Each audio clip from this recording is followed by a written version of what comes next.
Friends, welcome back. Thanks for being with us as we start a new week, continuing through Exodus in the 31st chapter today, having kind of mostly finished a long section about various things that have to do with the religious life of Israel. We have just a little bit of a tail end on that today, and then we really move into more of a narrative, probably starting tomorrow, and it will be a narrative that I think will be familiar to most of you. But let's jump in at 31 here. As we have covered the last several chapters, there have been, as you know, instructions given about how things were going to be made, about what was going to be made, about how things would look and what they would be made of. And now we get instruction about who is going to oversee that. So I'll just read this really quickly. I don't know that there's a whole lot in it to talk about, Michael, but we can see what jumps out. The Lord spoke to Moses, "I have called by name Bezalel, son of Uri, son of Hur, of the tribe of Judah, and I have filled him with divine spirit and ability, intelligence, and knowledge in every kind of craft, to devise artistic designs, to work in gold, silver, bronze, cutting stones, for setting, carving wood, every kind of craft. Moreover, I have appointed with him Oholiab, the son of Ahisamach, of the tribe of Dan, and I have given him skill to all the skillful, so that he may make all that I have commanded you, the tent of meeting, the ark of the covenant, the mercy seat that is on it, and all the furnishings of the tent, the table, its utensils, the lampstand, the utensils, the altar, and the altar, the burnt offering, the utensils, the basin, stand." You get the idea here. So verse 11, "And the anointing oil, the fragrant incense, they shall do just as I have commanded you." So not a whole lot, I think, maybe devotional here, but Moses is, again, we saw some of this earlier in the book of Exodus, kind of Moses delegating some of the responsibilities. Here he does that at God's instruction. These two men that we've, I think, not heard of, and I suspect don't hear much of again. But these will be the craftsmen in charge, the sort of supervisors, making sure all of these commandments get followed, making sure all of these things get made properly. I don't know much to say about it other than it really kind of closes this section, at least for now. Just a couple really quick things to note, because I think you're right, Clint. There's not a whole lot to add here. Just want to let you know that Bezalel, the name means in the shadow of God's protection, which is interesting. And then that Oholiab is his assistant, which means his name means tent of the Father, or the divine Father is my tent. So it's interesting that even these names on some level, Clint, they reflect being in the shadow of God's will, being in the tabernacle, the place of God's protection, or the tent of meeting with God. So even it speaks to the divine calling, the purpose with which God made these men, the skill that they brought to the task that was set in front of them, whether that was directly with their hands making all these things or whether it was supervising the production of these things. What we see in this is that God not only has a plan, but God has equipped the people to do what is necessary for that plan to go forward. And Clint, you made the point, so I'm going to try not to go too far afield. If we were going to look for a point in this for me, of course, there's the historical of interest in this, the idea that, there were the master craftsmen available to do this work. But I think there's also an interesting aspect of this story in that we encounter that when God gives the people a command, God has already equipped the people for that command. And that's a theme that comes throughout Scripture. So maybe that would be something that you could... We're far away from the original intent and purpose at that point. But there may be some encouragement to say if God has given a plan for you, which we believe that God has, then God has also equipped you to live out that plan, whatever that will look like. Yeah, there is a little clue here, Michael, that this is about more than just the stuff. It says that I have filled Bezalel with divine spirit, and that's the first thing listed. And then ability, intelligence, knowledge, craft, all that stuff. But the idea that they're not just making things, they're making sacred things, and that then it is incumbent upon the craftsman to do so with the right spirit, this isn't simply about them being able to do it. It's about them being faithful in being obedient and discharging these duties that God has given them. So, I don't know. This would be a tough passage to preach, probably. Yeah. But there's a little bit in it, at least. Then we get to the end of the chapter, really more of the middle, but the back half of the chapter. And this is an interesting restatement. Verse 12, the Lord said to Moses, "You yourself speak to the Israelites. You shall keep my Sabbath, for this is a sign between me and you throughout your generations, given in order that you may know that I, the Lord, sanctify you. You shall keep the Sabbath, because it is holy for you. Everyone who profanes it shall be put to death. Whoever does any work on it shall be cut off from among the people. 6 days shall work be done. The seventh day is a Sabbath of solemn rest, holy to the Lord. Whoever does any work on that day shall be put to death. Therefore the Israelites shall keep the Sabbath, observing it throughout their generations as a perpetual covenant. It is a sign forever between me and the people of Israel, that in 6 days the Lord made heaven and earth, and on the seventh day he rested and was refreshed." So a very strong restatement of this idea of Sabbath law, this idea of the seasons and cycles of life, the idea of holy rest, the idea of the people's practices reflecting the story of God's own work. And as of yet in the story, the presumption is that the people will soon be in the promised land. Now we may know that that's not how it's going to work out, but at this point in the story, that's the assumption. And it is very interesting that of all the laws that are sort of spoken already, this is the one that is restated, and restated in very strong language. I mean, 2 different times in this passage, people being put to death for being disobedient, or being cut off from the people for being disobedient. And, this is a very specific, very particular law to highlight in this way as the people begin to imagine their responsibility for living in the new land as the people of God. So for a moment, just remember where we've been the last week, really, talking about all of the laws, the do's, the don'ts, and then most recently, the stuff of worship, the place, the fixtures, the elements, even in some ways the priesthood itself. All of this is work language. All of this is do language. This is stuff that needs made, or it's practices that need attended to, or it is commandments that need lived out, or things that need to be actively refrained from doing. All of this is the human vocation, the living life, the midst of the middle. We even talked about how there's a sense in which this is the nitty-gritty of living a human life, the day-to-day kind of stuff that it means to be human. But Clint, what's interesting here is at the tail end of this, all of this work that's laid out, all this stuff that's good, that God says, prescribes and says to the people, this is what you should do to worship me. It's at the end of this that we discover that now God wants to reiterate the commandment we've already been given, the importance of stepping back, of rest, of ceasing. And that's not in the modern sense of vacation. That's not, I'm going to go someplace so I do no work. No, actually, Sabbath is a kind of spiritual practice in which one is reminded that you were never the one providing life, that God has been giving you life this whole time. And on that seventh day, when you mirror, to use your language, Clint, when you practice God's pattern of 6 days work, seventh day of Sabbath, you are practicing that reminder that God is God and you are not, that God creates and you do not, that God is the ultimate storehouse of all wisdom and treasure. You are merely a steward of that. And so there's a grounding that happens at the end of the story that I think is unbelievably, of course, interesting, but I would even say spiritually wise and discerning. There's something very, very wise about returning our perspective to say, it wasn't me who accumulated, it wasn't me who earned, it wasn't me who lives at the center of the story. All of this stuff that we've done in the last 6 days, the last chapters of this book, all of that is in service to the God who is the God of Israel and our God, the one who we serve.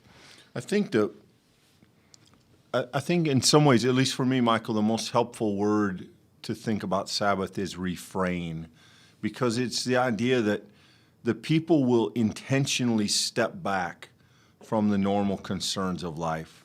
They will withdraw themselves from work. It's not that things don't need done. It's not a promise that things are going to be easy. It's a deliberate discipline to say that on a weekly basis, there will be a day where they refrain from work. They refrain from the common, ordinary worries of life. Excuse me. Bless you. And they focus on their faith. They intentionally focus on worship, on rest. And I think you're wise to point out, yes, the word here is rest, but it's not rest in the sense of recover and nap and sort of, recharge. That's in there to some extent, but it's more deliberate than that. It is more intentional than that. And you may remember this bookends the manna story, where for 6 days they collected, but on the sixth day they collected enough. And it is that act of faith that says, when I refrain, God will be enough. God will provide. My life is not ultimately about my own work and my own accomplishment and my own drive. My life is ultimately about the work of God, and God can be trusted to do that work in and through me. And I think we really struggle with Sabbath. We're not in a society that does much with it or values it much, and so it's easy to misunderstand. Christians don't really practice Sabbath certainly not in the strict sense of the Old Testament. We don't even do it on the same day. But there is something for us here. There's something to learn from. There's something to see, and I think there's something commendable in the cycle of it understood properly. I think that this is actually a very challenging, Clint. This is a challenging word, not just for us today, but for the people of Israel. I want to point out verse 16 and 17 here. The idea is explicit that the Israelites will observe the Sabbath throughout their generations, and it is called a perpetual covenant. And if you were with us in the Genesis study, you'll remember that one of the ways that God made visual that covenant with Noah was the rainbow. This has happened numerous times in the New Old Testament text up to this point, where God has made a covenant, God has made a promise with the people. The people have always been unfaithful to that, or they've always had doubt, or they've always struggled in that last and final moment. But God has always been faithful. God's always been working through these broken and disjointed relationships. God is able providentially to make it happen, right? But here, once again, this language is that the Sabbath keeping, that this will be a sign of the covenant. It will be the thing that binds the people to this relationship that they have with God. And certainly, to your point, Clint, Christians don't have the same kind of force behind Sabbath that we see lived out here. And one might, say that maybe if you read this section and you read this through Hebrews, and you could think about, the idea of Jesus' resurrection representing Sabbath and there being theological connection. There's some really interesting conversation I think that we could have if we had more time. But I do think practically, we might learn something deeply wise, maybe even soul transforming, if we can internalize this idea that God is enough, that God is so much enough that we can have leftover in our life, and that leftover wasn't something that we created. If that's the minimum of what we can get from a text like this as a Christian, I think that it would push us, it would stretch us, and it would be stretching us in a good direction. And there's a major clue, Michael, right on the front end. This is a sign given between me and you throughout all generations. And then God says, given in order that you may know that I, the Lord, sanctify you. And so if you read that somewhat literally, and I know that there's risk in that, because it's very hard to pin down God to one thing. But part of what God is saying here is that the practice of Sabbath keeps the people mindful that they do not sanctify themselves. that they're not sanctified by their work, that they're not sanctified by their success, that they're not sanctified by their wealth, that the intentional stepping back every 7 days to step back and to put the work down and leave it down, to refrain from the normal practices of everyday life in an intentional way, and to step back and sort of put everything of all of the stuff at a distance is a reminder of who sanctifies us. And I think, that's one of the clearest statements that I think we've seen of the intention behind the law. Mm-hmm. Yes, you should keep the Sabbath because God rested on the seventh day, but the experience of keeping it is a reminder of who sanctifies you. And I don't think we've seen that language previous, and I think it's very compelling and I think very helpful. There's a beautiful thing that the Old Testament does just innately. It doesn't need to think about it. All of these things are directly connected to the very beginning. I don't know if you noticed that, this idea here at the end. It's a sign forever between me and the people of Israel. The Lord made heaven and earth. Speaking of creation, the Lord made. And on the seventh day he rested and was refreshed. So the people's daily, weekly life, the cycle of I've got to do stuff so I can earn a wage for my family, or I need to do stuff so that we have the food, so that we have the water, the things that we need.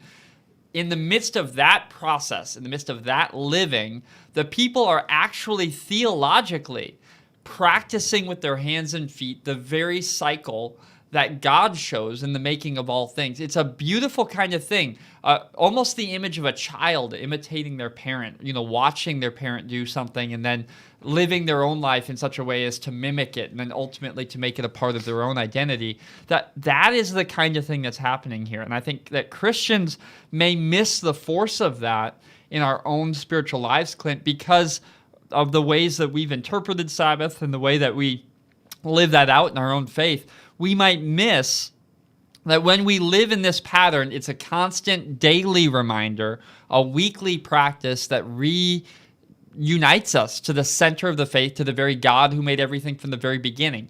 It connects our current slice of history, which is just this tiny, tiny thread of history, to the entire story of God's creation and all of time itself. And I think, we might miss that when we just look at 17 verses of Sabbath. But I think it's underneath the surface there, and I think we might have something to learn from it.